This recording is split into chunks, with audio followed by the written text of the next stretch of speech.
Hola, mi querida comunidad de Silvia Finanzas Inteligentes, ¿cómo están? Recientemente, desde principio del mes de febrero, empezaron a aparecer noticias en muchos medios de comunicación hablando de que los bancos centrales han comprado muchísimo oro recientemente. Vamos a leer una de ellas. Esta específica viene de la CNBC del 1 de febrero de 2023. Yo les voy a leer la traducción.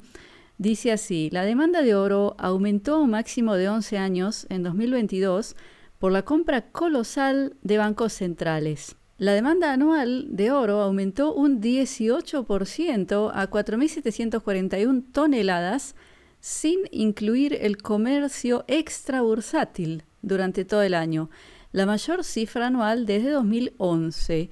Impulsada por una demanda récord de 1.337 toneladas en el cuarto trimestre. La clave del aumento fue un máximo de 55 años de 1.136 toneladas compradas por los bancos centrales durante todo el año, reveló el grupo respaldado por la industria, y señaló que la mayoría de estas compras no se informaron, o sea que al parecer salen a la luz ahora. Esto marcó un aumento del 152% desde 2021, cuando los bancos centrales compraron solo 450 toneladas de oro, y el Consejo Mundial del Oro atribuyó el aumento a la incertidumbre geopolítica y la alta inflación. La demanda de inversión de oro aumentó un 10% a 1.107 toneladas, mientras que las tenencias de ETFs, que son los fondos cotizados en bolsa, que, por ejemplo, en vez de ir tú y comprar oro, tú depositas dinero en un fondo que él supuestamente, va a comprar ese oro y lo tiene que tener guardado para respaldar ese papel que es el ETF. Entre nosotros ya sabemos que la mayoría de estos fondos no compra tanto oro, sino que vende más papel que lo que tiene de respaldo, pero bueno, eso es para otro video, ¿sí? Entonces, el consumo de joyería cayó un 3% en 2022 a 2.086 toneladas, y gran parte de la debilidad se concentró en el cuarto trimestre, cuando los precios del oro subieron. Es decir, que en la joyería ya les era demasiado caro el oro para seguir comprando, al parecer, ¿sí? No sorprende entonces que en un año marcado por la incertidumbre geopolítica y la inflación desenfrenada, los bancos centrales optaron por seguir agregando oro a sus arcas y a un ritmo acelerado.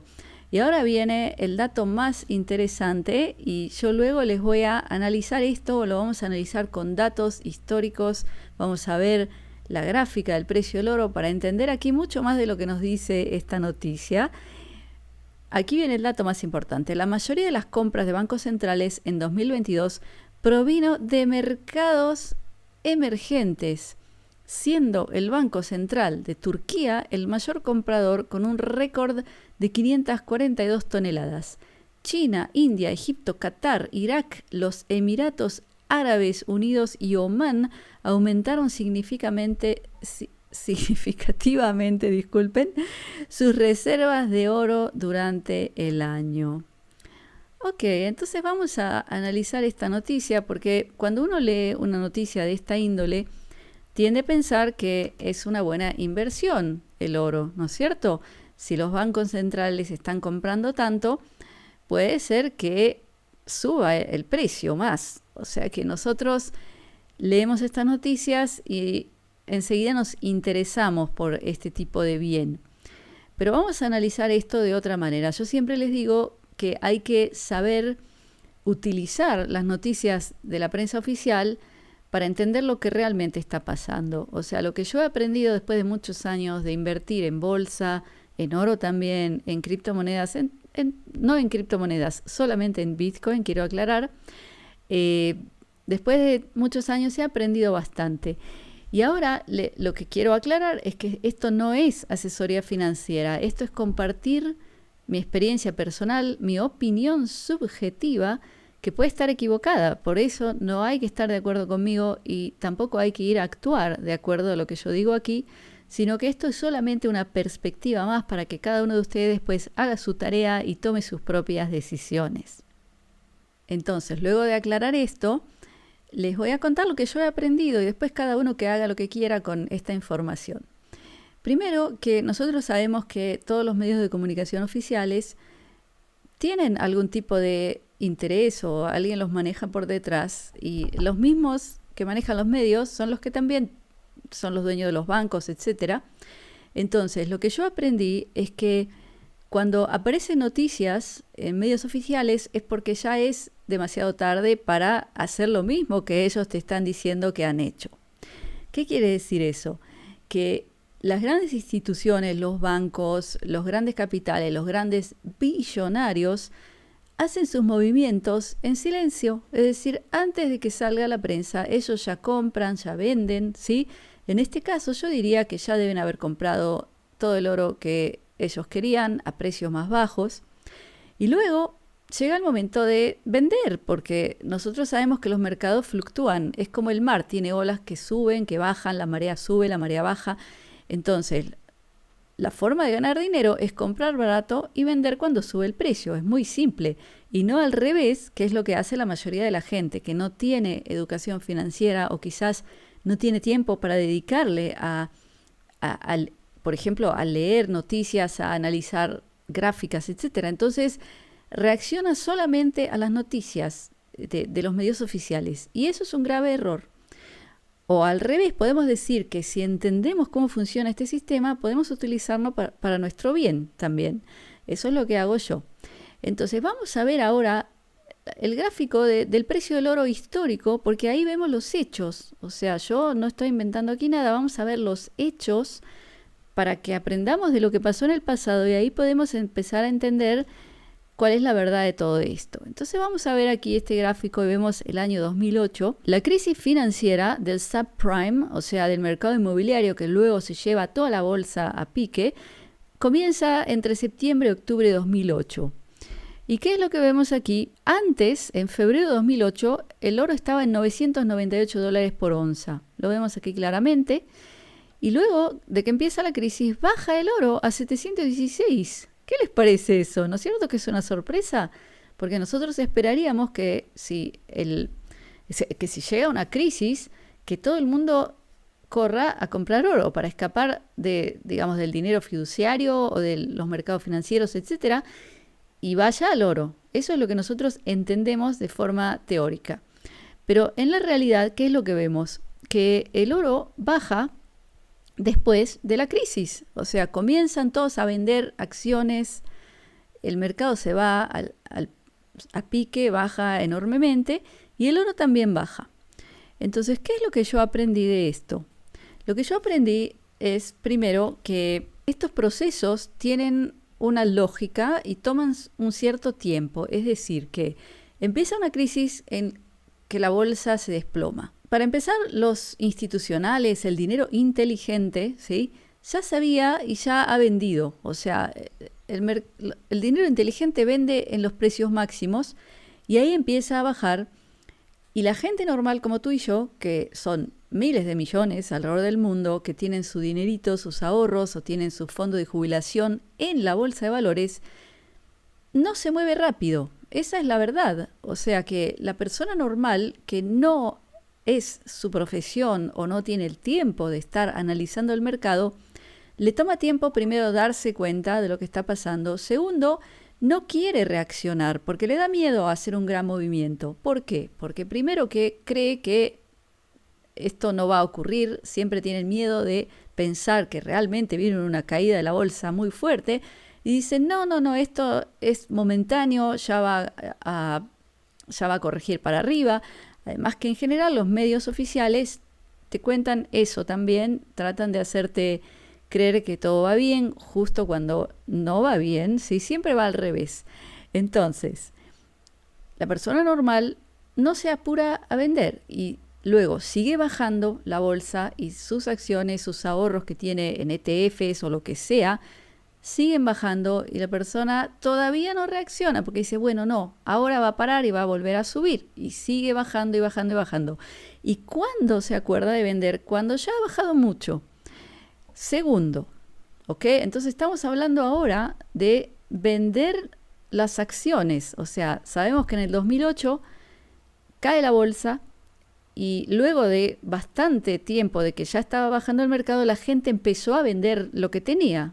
La persona normal, común y corriente como tú y yo. Y ahora de golpe tiene mucho contado.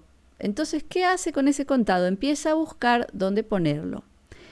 Por otro lado, ¿por qué bajó el precio del oro? Porque en una crisis la gente pierde mucho dinero.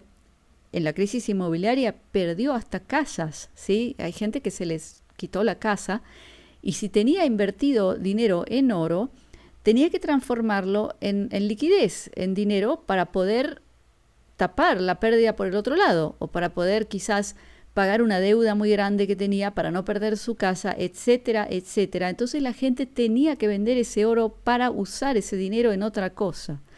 O gente que perdió su trabajo. Hay millones de personas que quedaron sin trabajo en la crisis de 2008. Primero en el ámbito financiero, se echaron, más de la mitad del personal fue echado a la calle. Entonces, esa gente, si tenía que pagar sus alquileres altísimos en Nueva York, y si tenía oro o estaba invertido en ETFs en oro, quizás vendió bastante de su oro para poder mantenerse. Entonces, inmediatamente después de una caída brusca de la bolsa de valores o de una crisis inmobiliaria como pasó en 2008, se vende mucho oro también, porque hace falta transformarlo en liquidez. Luego, pasan unos meses, ya vemos que no solo meses, sino que en 2009 llega a $716, o sea, estaba antes de que comienza la crisis en 998 y luego baja hasta 2009, mediados de 2009, y desde ese punto empieza a subir. Lo vemos aquí claramente en la gráfica. ¿Y eso qué quiere decir? Que, bueno, la gente se acordó y se dio cuenta y aceptó. O sea, aceptó finalmente que la bolsa se está cayendo y vende sus acciones. Quizás saca su dinero de los fondos de jubilación porque tiene miedo que siga bajando y se queda con un montón de contado. Entonces, ¿qué dice? ¿Dónde lo pongo? ¿No es cierto? Esa es la pregunta más normal. Y ahí se acuerdan de que está el oro y empiezan a comprar. Y ahí vemos como desde 2009 empieza a subir el oro. Sube, sube, sube. Y en agosto de 2011 llega a $1.873, que es un alza de 161% desde el punto ese bajo de 716. En 3 años sube en un 161%. Luego, ¿qué vemos? Que empieza a bajar otra vez, o sea, hay una gran corrección. Cuando comienzan todas las grandes crisis que llegaron post-COVID, ¿sí? Desde marzo de 2020, vemos que llega a un pico de $2.010, el precio más alto de la historia del oro, $2.010 en febrero de 2020. Y ahora estamos en febrero de 2023. ¿Qué les parece? Y ahora, ¿qué es lo que vemos? Que el oro ha bajado, o sea, ha bajado, ha subido, ha bajado y ahora ha llegado al precio, en este momento es $1.884 y empieza a aparecer en los medios de comunicación que todos los bancos centrales han comprado un montón de oro y eso haría que una persona común que no tiene mucho conocimiento de economía diga, oh, hay que comprar oro ahora, hay que ir corriendo a comprar porque los bancos centrales han comprado. Pero vamos de nuevo a analizar esto de forma lógica y racional. Y si te están diciendo que ya compraron, es porque compraron barato, porque ellos no son tontos. O sea, ellos son el dinero inteligente, entre comillas, que le gusta comprar barato y vender caro. Segundo, ¿qué pasa si compras ahora y se realiza lo que están diciendo también todos los medios de comunicación oficiales? Ya están hablando de recesión, de caída de bolsa, de crisis, lo están diciendo por todos lados. ¿Qué pasa si se realiza? Entonces existe una probabilidad de que el oro baje, porque ahí va a haber que realizar el oro para transformarlo en liquidez, para apagar la hoguera en otro lado, en otro lugar donde tenemos un problema, ¿no es cierto? Entonces, de forma inmediata, cuando hay una gran crisis, el oro baja. Y luego, despacito, cuando la gente ya empieza a vender todas sus acciones, porque se da cuenta tarde de que había que vender, empieza a buscar dónde poner el dinero y puede ser que lo ponga en el oro. Entonces, si vemos los precios históricos del oro, vamos a ver que en general funciona así. Hay una baja y luego empieza a subir despacito durante varios años. Pero en esta ocasión hay que analizar también el dato más importante que les he leído en esta noticia, es que ¿quién ha comprado tanto oro? Los que han comprado tanto oro, los bancos centrales, son los de los mercados emergentes. Turquía, de nuevo vamos a leer la lista, que no me la acuerdo de memoria. Dice que los que han comprado son Turquía, China, India, Egipto, Qatar, Irak, los Emiratos Árabes Unidos y Omán. Y ahí viene la pregunta del $1.000.000. ¿Por qué? ¿No es cierto? Y si analizamos esto un poco, por ejemplo, Turquía, que es la que más compró, es un país donde hay una inflación tremenda y también el dólar sube en Turquía muchísimo, por lo cual el dólar se transforma en el refugio, es decir, el que tiene lira de turca quiere cambiarla a dólares, porque el dólar sube, entonces le conviene tenerlo en dólar de papel también. Entonces, ¿qué es lo que yo pienso? Que hoy sabemos varias cosas que están ocurriendo en el mundo. Primero, que hay una tendencia a querer dejar de utilizar el dinero de papel, es decir, hasta llegar a un punto en el que prohíban su uso. Eso ya se habla en muchos foros. Entonces, ¿qué pasa con los mercados emergentes? La gente tiene muchísimo dinero de papel, los gobiernos también lo tienen en dólar. Entonces, si de golpe empiezan a hacer restricciones con el uso del dinero de papel, primero hay que sacárselo de encima. Entonces ellos mismos, los mismos bancos centrales, quizás, o sea, esto es una hipótesis, sí puedo estar equivocada, pero puede ser que los mismos bancos centrales estén cambiando ese dinero de papel por oro. Segundo, que ya todos los economistas del mundo hablan, y no solo de los medios oficiales, sino también los independientes, que en general representan una opinión más seria y más objetiva, están hablando de que la Reserva Federal de Estados Unidos no puede seguir subiendo sin fin la tasa de interés. O sea, en este momento el dólar sube tanto porque se sube mucho la tasa de interés, entonces a la gente le conviene depositar dólar y recibir interés en el banco. Y segundo, que hay menos dólares dando vueltas porque cuesta más tener dólares. Entonces, la gente paga más porque no hay dólares. Por eso es que ha subido tanto el dólar en los mercados emergentes sobre todo. Entonces, sabiendo que ya la Reserva Federal empieza a parar y no subir tanto la tasa de interés, y muchos dicen que hasta va a tener que empezar a bajarla, eso quiere decir que el dólar bajaría. Y automático eso genera un alza en el precio del oro. Entonces, más que nada en países donde el dólar cuesta muy caro, como los mercados emergentes, sería una decisión bastante lógica de los gobiernos, si ellos saben, porque al fin y al cabo todos estos países son partes de foros donde se escuchan las decisiones que van a tomar, ya se saben las políticas a nivel financiero internacionales, y ellos pueden saber que en cierto momento van a restringir el uso del dinero de papel, y segundo, que la Reserva Federal va a dejar de subir tanto la tasa de interés, por lo cual el dólar bajaría y el oro subiría.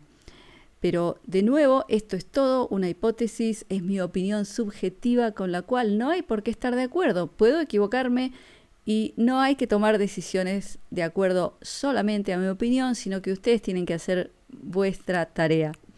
Y lo más importante es saber que cuando algo sale en todos los medios oficiales, quizás es tarde para entrar a ese bien. Entonces, quizás no es bueno ir y comprar, pero de nuevo, cada uno que tome su propia decisión.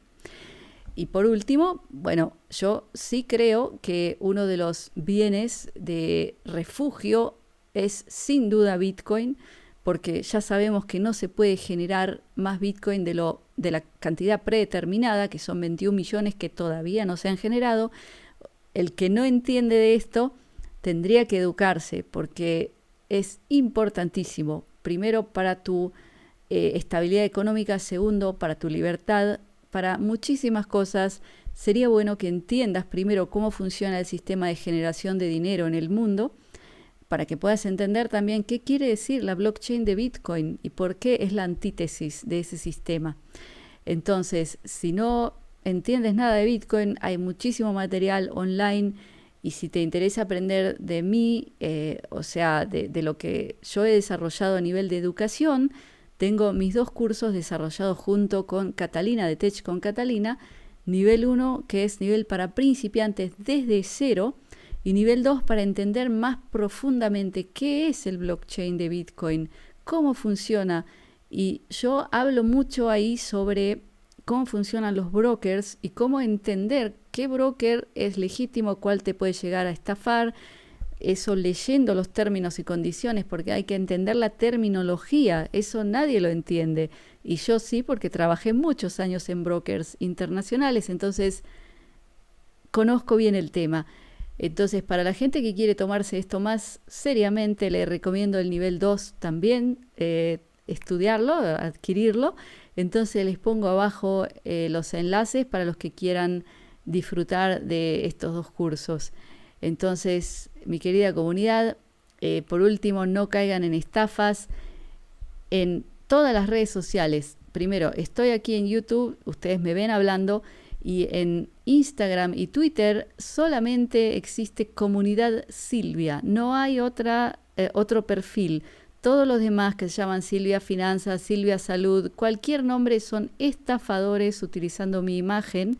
Entonces, por favor, repórtenlos. Y yo en ninguna red yo ofrezco inversiones, no pido teléfonos, no pido WhatsApp, no pido tu Telegram. O sea que estén con un ojo abierto porque está lleno de estafadores, por desgracia. Y también en los comentarios aquí abajo, el único comentario mío es el que dice Silvia Finanzas Inteligentes con letras blancas y fondo negro. Todos los demás son estafadores. Entonces, con esto los dejo con mi bendición, mi brajá de briut, que es salud, de shalom, que es paz, de ahavá, que es amor, y shefa shel dvarim tovim, que es multiplicidad de cosas buenas. Gracias por estar conmigo. Nos vemos pronto.